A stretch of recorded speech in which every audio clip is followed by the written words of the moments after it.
आज हमारा बहुत ही सुंदर विषय है कि गीता की प्रासंगिकता। भाई और बहनों, गीता युद्ध के मैदान के अंदर लिखी गई। 18 दिन महाभारत का युद्ध चला कौरवों और पांडवों के बीच में। उस युद्ध को रोकने के लिए बहुत प्रयास किए। विष्णु पितामह ने प्रयास किया और गुरु द्रोणाचार्य ने प्रयास किया और भगवान श्री कृष्ण ने स्वयं दूत बनकर के, शांति दूत के रूप में वो दुर्योधन के सामने उपस्थित हुए। क्योंकि धृतराष्ट्र तो राजा था, लेकिन धृतराष्ट्र अंधा होने के कारण जो है दुर्योधन ही सब कुछ संचालन कर रहा था। और दुर्योधन जो है बहुत कूल चाल चलने वाला और बहुत क्रोधी व्यक्ति था।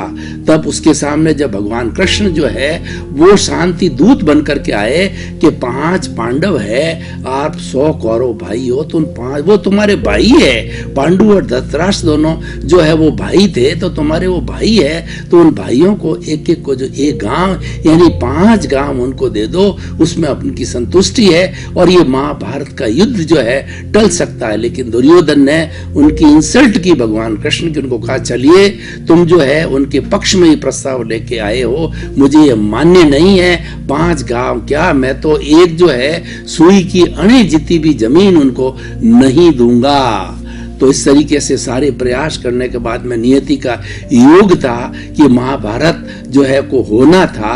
और उसका एक कारण और बना कि द्रौपदी ने जो है उनकी इंसल्ट की, दुर्योधन की। अंधे के बेटे अंधे होते हैं, क्योंकि उनको पानी जैसा दिखा और पानी जिसके अंदर वो फिसल गए, तो इंसल्ट की द्रौपदी ने। तो यह भी एक कारण जो है महाभारत का बना, और भी अनेक कारण हो सकते हैं। तो हम ये कहना चाहते थे कि जब महाभारत का युद्ध प्रारंभ हुआ तो उस समय में दुर्योधन और जो सामने अर्जुन थे, ये दोनों बड़े जो है वो लड़ने वाले योद्धा थे, सेनापति थे।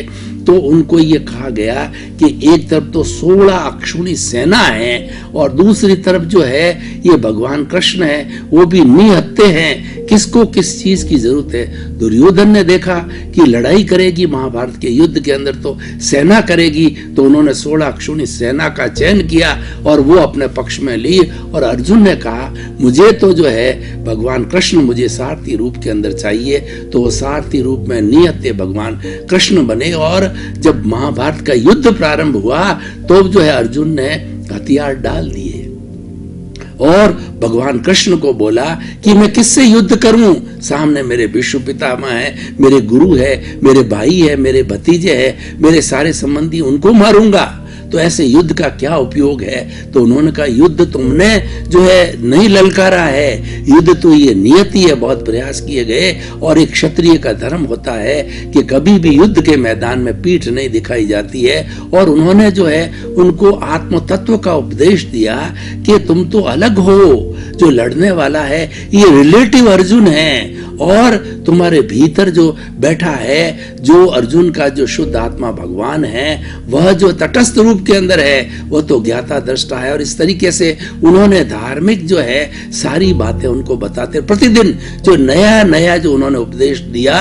तो 18 दिन के 18 उपदेशों के अंदर वो गीता लिखी गई। और गीता के जो 18 अध्याय बने, पहले 6 अध्याय जो है कर्म योग के कहलाए, दूसरे अध्याय 6 भक्ति योग के कहलाए और तीसरे जो है वह ज्ञान योग के कहलाए। उनका सबका निष्कर्ष जो है ध्यान योग के रूप में रहा। और गीता उस जो है ऐसी एक उपदेशक जो है ग्रंथ बन गया जिसको क्या सभी विश्व मानता। और उसकी देखिए प्रासंगिकता इतनी है कि हमारे भारतवर्ष के अंदर जो जजमेंट करने वाला, जो न्याय देने वाला जो कोर्ट होता है, उसके अंदर जो कोई भी जो अपनी गवाही देता है तो गीता पे हाथ रख करके, चाहे कोई भी प्रोसिक्यूटर हो, चाहे गवाह हो, तो उसको जो है उसके ऊपर हाथ रख करके ये जो शपथ दिलाई जाती है कि जो कुछ भी मैं इस गीता पे हाथ रख के कहता हूं कि जो कुछ भी मैं एविडेंस दूंगा, जो भी बात कहूंगा, ईश्वर को मध्य नजर रखते हुए सत्य रूप में कहूंगा। तो इतनी गीता की प्रासंगिकता है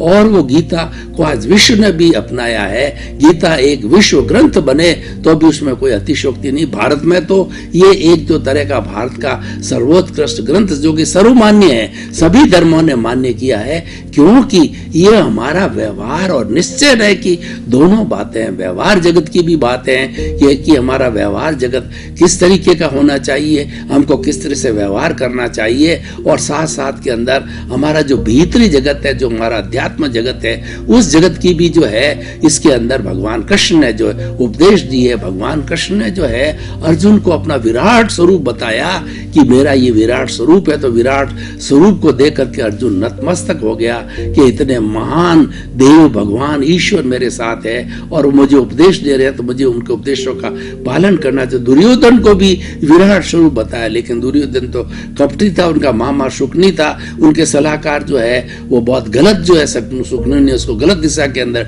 डाल दिया, तो उन्होंने इस बात की कोई तवज्जो नहीं दी। इसलिए कुरुक्षेत्र के अंदर, जो कि हमारे हरियाणा में है, कुरुक्षेत्र की धरती के अंदर ये युद्ध लड़ा गया। और ऐसा कहा जाता है कि हमारा दिल है, इसके अंदर भी हर वक्त जो कुरुक्षेत्र बना रहता है, और इसमें हर वक्त जो है मन और आत्मा के बीच में लड़ाई होती रहती है। मन और आत्मा की लड़ाई का मतलब ये है कि मन तो है दुर्योधन और उसकी सेना, और जो आत्मा है वो पांडव है। यानी अच्छाई और बुराई का युद्ध हर वक्त चलता रहता है। अच्छाई जीतती है, यानी आत्मा जीतती है, तब हम सुकृत करते हैं, और जब जो हमारा मन जीतता है, यानी हम संसार में प्रवृत्त हो जाते हैं और हम कोई संसारी काम करने में लग जाते हैं।